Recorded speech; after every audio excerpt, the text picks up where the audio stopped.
Hola, ¿qué tal? Muy buenas noches. Gracias por acompañarnos en Debate 22. Vamos a hablar de adicciones, pero también de centros de rehabilitación y opciones para rehabilitar a un enfermo, así como las afectaciones para la familia. Para eso nos acompaña Rubén Maldonado. Él es psicólogo y director terapéutico de Atenadic. ¿Cómo estás, Rubén? Buenas noches.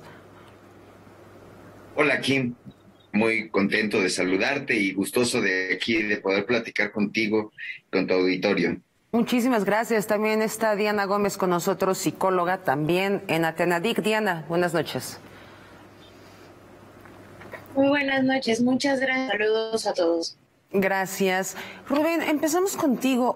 ¿Cómo identificar si hay un problema de adicción, digamos, fuerte? Porque pues hay personas que se tomarán 1 o 2 copas, hay otros que pueden pasar días enteros alcoholizados. ¿Cómo saber si estamos o no hablando de un problema? Kim, lo que pasa es que ahorita que escuché el comentario acerca de si las sustancias o el consumo de sustancias significa adicción, quisiera nada más aportar que ya existen diagnósticos clínicos confirmados que la adicción no nada más es el consumo de alcohol o de drogas. Bueno, también ya hablamos de otro tipo de adicciones, que como son las dependencias al juego, al sexo, al internet, en algunos casos hasta las relaciones destructivas, pero en realidad cuando podemos identificar una adicción es porque podemos utilizar los criterios clínicos como el de tolerancia, que quiere decir que conforme va avanzando el tiempo, va aumentando la cantidad de veces o la cantidad de sus...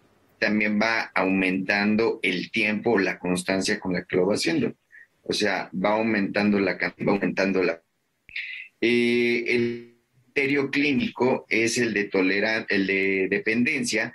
Las personas llegan a creer que sin su sustancia o sin su consumo no pueden existir o no pueden sentirse bien o no pueden estar tranquilos.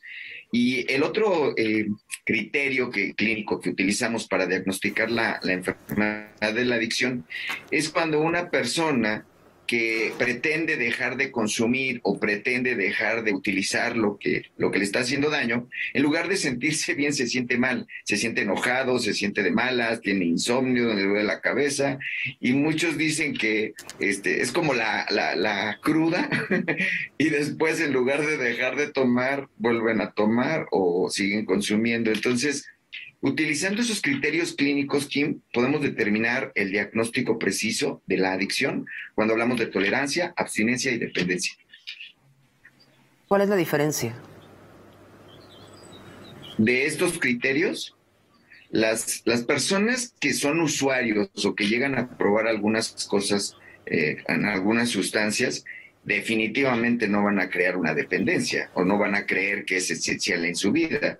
Algunas personas se diferencian del adicto de los usuarios, pues porque no tienen comportamientos obsesivos, compulsivos. Aparte, mucha gente dice, bueno, a lo mejor sí tengo que dejar de consumir cocaína, pero no quiero dejar de tomar, o sea, creo que no tengo problemas con el alcohol. Y entonces les contestamos, pues, entonces, si no tienes problemas con el alcohol, deja de tomar. Y me dice, ¿y por qué tengo que dejar de tomar?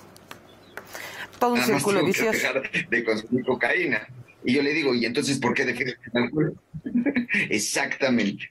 Cuando tú ves este tipo de pensamientos obsesivos, estos comportamientos obsesivos y compulsivos, hay muchas señales que te pueden diferenciar en un usuario y un adicto, que esa es la gran importancia de lo que tú me comentas, me preguntas. Diana, vamos contigo. ¿Cuáles son estas diferencias que dice Rubén? ¿Cuál es la diferencia entre un usuario y un adicto? ¿Cómo detectarlo si eres tú mismo? Porque es clásico que la gente dice, yo puedo dejar de tomar cuando quiera, no tengo un problema, yo puedo dejar de fumar cuando quiera, o yo fumo porque quiero, pero no tengo un problema. Así es. Bueno, aparte de nuestra labor es hacer la desmitificación de que la adicción es un problema de fuerza de voluntad. Cuando nosotros hablamos de que alguien utiliza una sustancia a nivel recreativo, bueno, puede ser que algunos de los problemas que generalmente se presentan en alguien que es adicto no estén presentes, ¿no? Generalmente cuando intentamos hacer esta diferenciación en el diagnóstico es justamente enfocarnos en qué tantos problemas ya le está generando el consumo de drogas y que a pesar de esos problemas la persona sigue consumiendo sustancias, ¿no? O sea, esa es básicamente la diferencia como más marcada que nosotros vemos cada que nos llegan a la consulta. El uso recreativo de drogas, pues comienza como de una escalerita, ¿no? Uso, abuso y dependencia son los 3 niveles que nosotros manejamos. Entonces, cuando una persona tiene una adicción, tal como lo decía Rubén, generalmente es el que no se da cuenta que no puede parar, ¿no? O sea, él mantiene una idea de no hay problema, yo puedo todavía controlarlo, yo puedo parar, o es más, ¿no? Yo ni consumo tanto, ¿no? Y generalmente le dicen a la familia, pues ustedes son los que están mal, ¿no? Yo no consumo tanto, yo llego bien. Y el tema, bueno, uno de los problemas con los que también nos llegamos a enfrentar es que muchos de los adictos o de las personas que tienen un problema de adicción llegan a ser funcionales hasta cierto punto. Entonces, si te dicen, no, pues, o sea, sí, me fui de fiesta anoche, pero yo llegué puntualísimo al trabajo. Pues sí, pero al final del día tu desempeño no es el mismo, estás desvelado a nivel físico. A nivel físico ya comienzas a tener también como afectaciones. Entonces, básicamente, un punto clave en el que nosotros nos fijamos es en darnos cuenta de, a pesar de estos problemas y de las consecuencias que la persona que consume comienza a tener en su vida, sigue consumiendo, sigue justificando el consumo, sigue pensando que no hay un problema, y además hace culpables a todos menos de él, ¿no? O sea, básicamente todos saben que tiene un problema menos quien consume. Clásico. Vamos a hacer una pausa, pero regresamos. Si tienen dudas acerca de adicciones, cómo tratarlas, ahí están nuestras redes sociales y también están las redes sociales de Atenadic. Ya volvemos.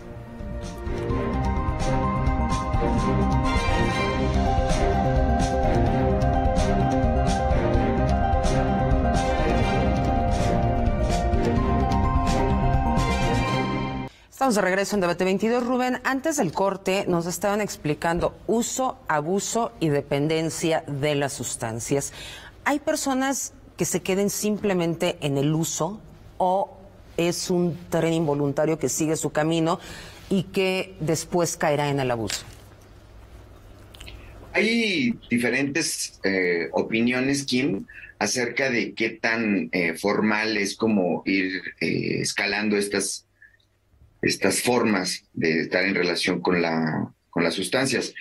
Incluso en algunas instituciones o algunos lugares consideran también las etapas de contacto y experimentación.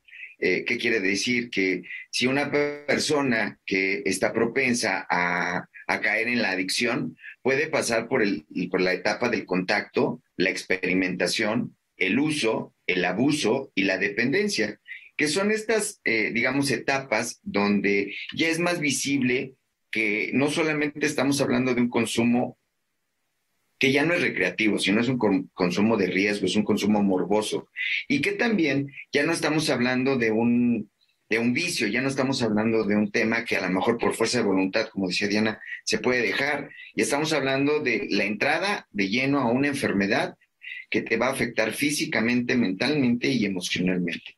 Entonces, en el visualizar este tipo de etapas y este momento en donde la persona va perdiendo pues responsabilidad, va perdiendo control, va perdiendo empleo, va perdiendo salud, tiene complicaciones en el trabajo. Todo este tipo de asociaciones, Kim, van marcando como estas etapas, ¿no? En el uso, que a lo mejor hasta lo justifican. Bueno, pues no es lo mismo utilizar cocaína que utilizar alcohol, y es socialmente aceptado, y entonces como que lo ven hasta más regulado. El hecho de utilizar, por ejemplo, con abuso, la marihuana, que dicen que los cannabinoides ayudan a relajar los nervios y es como un método social de interacción y de creatividad y etcétera, etcétera. Las personas que ya llegan al abuso ya no solamente ven la función recreativa o terapéutica, llegan a creer que son curativas. Dicen, no, es que la marihuana la utilizan para curar algunas enfermedades. Esto no es cierto, o sea, la realidad es que nada más es un método clínico que se utiliza como terapéutico, nada más para acompañar o disminuir las tolerancias del dolor, o sea, no cura absolutamente nada. Y hay muchas mentiras así. Argumentos que se utilizan mucho por los usuarios de la marihuana, como bien estás comentando. Sí, y digo, el usuario de marihuana es por poner un ejemplo. Cuando ya llegan a la dependencia no es lo mismo que lo utilices en un evento, en una fiesta, en algún concierto, o ocasionalmente, a que lo hagas religiosamente en la mañana, en la tarde y en la noche. Y lo hagas para concentrarte, para descansar, para sentirte seguro, para no estar estresado, para quitarte el dolor, para hablar con tu pareja, para entender las reglas, para pagar los impuestos. O sea, de repente la dependencia te hace creer que si no tienes la sustancia o el efecto de la sustancia, no tienes vida. Entonces, realmente es como identificable estos momentos en donde las etapas de uso, abuso y dependencia pueden justificar el criterio clínico para decir tienes una adicción y eres responsable de esta enfermedad, así como eres responsable de tu tratamiento.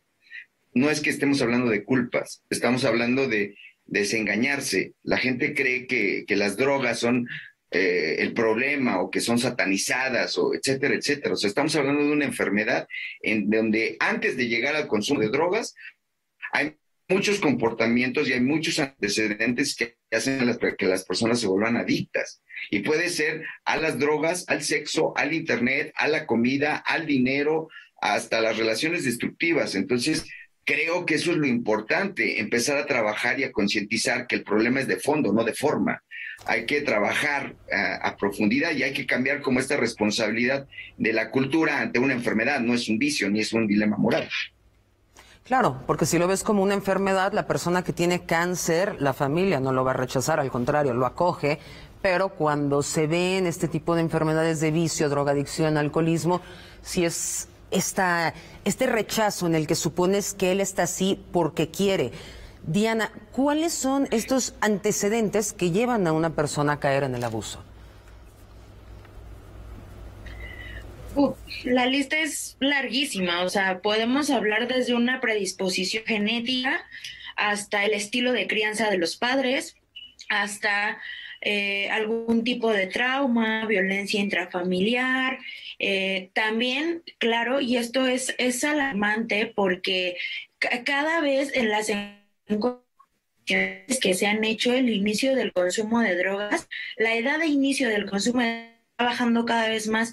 Entonces también si la persona llega a tener un contacto temprano con las sustancias, eso también puede desencadenar una adicción o una predisposición.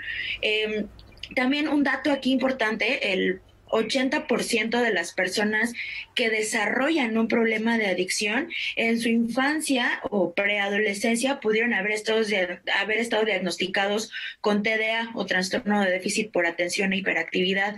Entonces, ya también estamos hablando justo, como decía Rubén, de un problema de fondo más que de forma, ¿no? Entonces, puede ser historia personal, puede ser, repito, trauma, historia familiar, algún trastorno mental diagnosticado en infancia.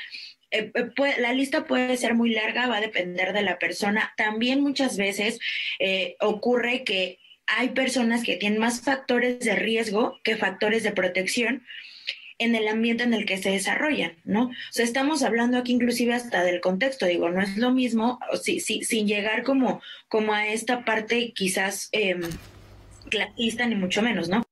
Una persona que se desarrolle, digamos, en un ambiente donde hay más puntos de venta, donde hay más delincuencia, ¿no? Que una persona que tiene como estos focos rojos mucho más delimitados. Entonces, el que la persona también cuente con factores de riesgo, con factores de protección es algo que también puede definir si la probabilidad de que desarrolle una adicción es más o menos que otras. Vamos a hacer nuestra última pausa y regresamos. Vamos a hablar de soluciones para estos problemas. Ya volvemos.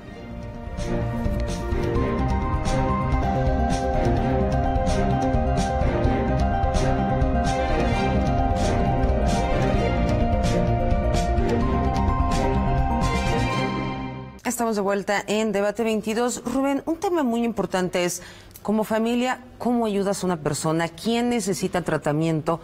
¿Cuáles son las clases de internamiento, por ejemplo, que existen? Porque también hay muchos mitos en torno a eso, esta idea de los anexos, las granjas, donde uno se imagina que violan los derechos humanos de las personas. ¿Cómo tratarse y quién lo necesita? Pues hay algo de cierto en lo que dice. Sí hay muchos lugares que son lugares clandestinos y lejos de ayudar, empeoran las cosas. Pero te quiero hacer un comentario utilizando el argumento de Diana de que cuando se desarrolla una enfermedad en alguna persona, hay diferentes factores que intervienen: la genética, el medio, el acceso a las sustancias, las costumbres, etcétera, etcétera. Entonces, lo más recomendable es utilizar un método de tratamiento multidisciplinario. Si hablamos de una enfermedad multifactorial, la alternativa es utilizar métodos multidisciplinarios en donde puedas combinar diferentes opiniones, tanto lo médico, lo psicológico como lo terapéutico. Y por otro lado, recordar que así como un adicto no pide tener una enfermedad, tampoco podemos suponer que esté consciente de la necesidad de lo que requiere o el tipo de tratamiento que requiere. Por eso es que muchas veces a lo mejor el adicto, quiero subrayar esto con mucho respeto, es adicto, no es tonto. O sea, hay gente muy inteligente que racionaliza su necesidad de rehabilitación justificando que no se hace tanto daño, que lo va a hacer cuando quiera, que esto es una etapa de la vida, que se le pasa. Y ojo, yo he visto morir adictos en hoteles de lujo que terminan en una bañera porque tienen todo el éxito del mundo, y he visto morir gente que está en los botes baldíos porque se dio una sobredosis con heroína, que era otra combinación. Entonces, lo que coincide en estos dos escenarios es que la persona, al desarrollar la enfermedad de la adicción, ya no tiene la lógica de tomar decisiones efectivas, ya no sabe qué es el tipo de ayuda, aunque cree que no necesita ayuda. Y muchas veces lo que pasa con estos lugares que meten a las personas de manera involuntaria, sí, los llevan en contra de su voluntad, pero la familia tiene más miedo de que le vayan a hacer algo adentro del centro, como dejando de lado que lo que está haciendo también se está envenenando fuera del centro. Entonces, por eso hay muchos lugares clandestinos que sí llevan a las personas en contra de su voluntad, los maltratan, los golpean, los someten y aparte les hacen una humillación de tal manera que prefieren salir y volverse a drogar con tal de castigar a la familia, que en lugar de buscar una alternativa. Entonces, hay lugares que tienen una certificación, que están supervisados, que están registrados y tienen un trabajo multidisciplinario. Lo que hacemos en Atenadic es buscar la alternativa que con diagnóstico clínico pueda garantizar la rehabilitación del usuario, pero la rehabilitación de la familia como primer punto. Que la familia entienda que lo que se está enfrentando es una enfermedad, no es un vicio y no es un dilema moral. Y que el problema no son las drogas. El problema no es si está autorizado o no está autorizado. El problema es que una enfermedad como esta te va a afectar física, mental y emocionalmente. Y así tengas los mejores proyectos de vida conscientes y seas alguien con mucha inteligencia o con mucho intelecto, no quiere decir que tengas la responsabilidad o la capacidad para gestionar algo que ni tú mismo sabías que se iba a convertir en una enfermedad. ¿Por qué se convierte en una enfermedad, Rubén? Cuando pasamos por estos niveles en donde puede ser funcional algo experimental, por ejemplo, que una persona diga, bueno, pues es que yo tomo 1 o 2 copas para relajarme, para convivir, para sentirme más seguro. Regularmente no dejamos de leer estas líneas. Lo hago para utilizar sensaciones o para crear sensaciones artificiales por el efecto de las drogas, por contacto con la realidad no sé cómo manejarlo. O sea, en lugar de decir que me siento inseguro por entrar a una fiesta y no sé cómo coexistir con los demás, digo que me tomo un par de copas para relajarme y tener más confianza, porque no tengo habilidades de conexión social, de gestión emocional, de confianza o autoconcepto, de responsabilidad individual, etcétera, etcétera. Entonces, dicen que el consumo de drogas nada más es la otra cara de la moneda. Una vez estaba platicando con fuma marihuana y me dijo, yo fumo marihuana para relajarme. Le dije, entonces, ¿qué te preocupa? Y me decía, no, lo hago para sentirme contento. Y le dije, entonces, ¿por qué estás enojado? Y me dijo, no, nada más lo hago porque me gusta. Y le dije, ¿qué no te gusta de la vida? Entonces, desde ahí podíamos empezar a concluir que las personas que recurren al uso de drogas, al contacto con drogas o a la experimentación con drogas, es porque traen un conflicto existencial que todavía no han podido identificar. Y esto los pone en un gran riesgo para convertirse en potenciales adictos. Rubén, casi se nos acaba el tiempo. Para las personas que no tienen recursos, que dicen, sí, quiero una terapia, pero no tengo con qué se hace? Lo que nosotros hacemos es una valoración de diagnóstico, de encuadre y de pronóstico. Entonces, con esto podemos decir en qué etapa el proceso está y qué alternativas de tratamiento puede ocupar, de exploración médica, la psicoterapia, el grupo, y procuramos que el tratamiento integral sea dentro de su alcance o de su potencial socioeconómico. ¿Hay internamientos involuntarios, por ejemplo, para las familias que se dan cuenta que tienen un hijo mayor de edad que no puede controlar su abuso de drogas, de alcohol? ¿Qué hacer como familiar? Sí existen este tipo de internamientos, obviamente manejados de manera adecuada. ¿Son legales? Sí, obviamente en el Código Civil vigente se dice que el usuario de drogas sintéticas, legales o ilegales, es un riesgo para la sociedad, para su familia y para él mismo. Y el manual de diagnóstico de DSM-5 dice que la persona usuario de drogas o estupefacientes está incapacitado para la toma de decisiones efectivas. O sea, no es un delito ayudarle a salvar la vida a alguien. Un tratamiento promedio evidentemente tiene que ser personalizado dependiendo del tiempo, la persona, pero un tratamiento promedio de rehabilitación en un centro, ¿cuánto dura?